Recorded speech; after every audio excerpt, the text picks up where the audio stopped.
Hi, and welcome to Unprecedented Journey. I'm your host, Jeff Oppenheim, and I thank you for joining me today.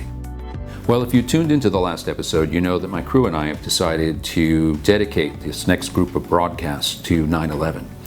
And you'll meet many people involved in 9/11 through these upcoming episodes, but even more than that, you'll get to join us at the beginning stages of a new filmmaking journey that we're taking. You'll be able to join us and learn of this new project. The project's name is, at least tentatively, Jane Doe #1. And it tells the story of a woman, Debbie St. John, and she was the first survivor found on 9/11. First one into the hospital. After 12 surgeries, 18 months later, she was able to come home. But her journey didn't stop there. 19 years of pain management left her dependent on opioids. And we're going to follow and understand that journey with her as well. Ultimately, she's been working to get herself off the opioids, and in the process, exploring a lot of alternative treatments and alternative medicines. We're going to be able to share all of that with you, as is Debbie's desire to do so. I'm also thrilled to be working with a very talented crew on this project. Liebe Hamisher, who's my main producer on these broadcasts as well, will be joining me on the set to make sure everything is buttoned up and done right. We also have an incredible director of photography. His name is Eric Vanderbruel, and he'll be joining us as well to make sure we capture everything brilliantly and beautifully and creatively.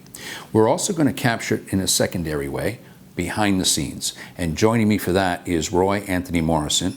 He'll be there getting shots that we can share with you, both through this broadcast and also once we launch a lot of the social media for this film. And of course, music and sound are always very important on a film. And I'm thrilled to be working with Mark Berman again. He's an incredible composer. He did my score for Real Fake, the last film. And I enjoy getting in the studio, writing tunes with him, writing songs in this case as well, to really enhance the movie-going experience.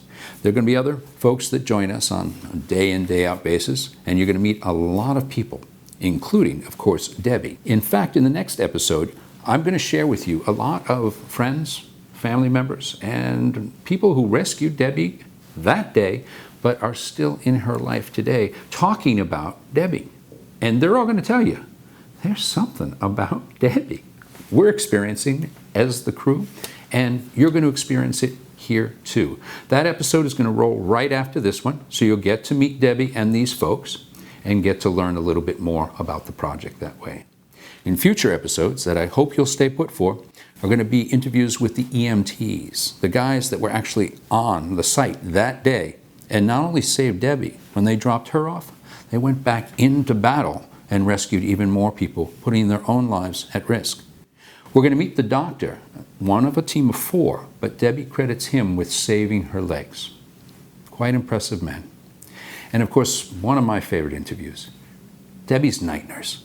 She joined her under rather difficult circumstances, not only Debbie's health, but you'll learn from her the circumstances that she accepted the job. She's in Debbie's life today still, for the grace of God. Amazing woman. I know you're going to love meeting her. So I hope you'll watch all of these. And the best way to do that is, since we're going to be dropping these periodically throughout the week, best way to do this is become a subscriber on the channel. What that'll do is every time we post a new video, you'll get an email, you'll get a notification, and this way you can tune back in and see the next episode. I know if you watch one, you're going to want to watch the other ones and meet these extraordinary people, all part of our tribute to 9/11, not just amongst those that we lost tragically, but those that worked on that day, helped us on that day, saved lives on that day, and survived that day. Meet Debbie. The first impression I have of who Debbie is, she's strong, wise, Debbie's opinionated. I would call her authentic.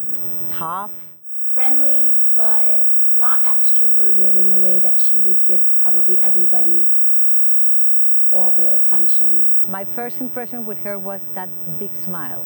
She is strong-willed. She may say something you may not like. She kind of captivates your attention. There's no dissembling, there's no fake Debbie. Debbie is Debbie. She's beautiful, she's a good storyteller, and she's got a complex mind. I'm hopeful. I'm compassionate, I'm a fighter, and I hope people think that I'm kind. And just a good person. I think I'm extremely stubborn. I think I'm a perfectionist, but I'm trying to change that because it's not really a black and white world, it's really gray. And she's full of life. Because she never gave up. And one thing that I learned from her from the beginning was, don't think that I have all this courage, oh, I'm a hero.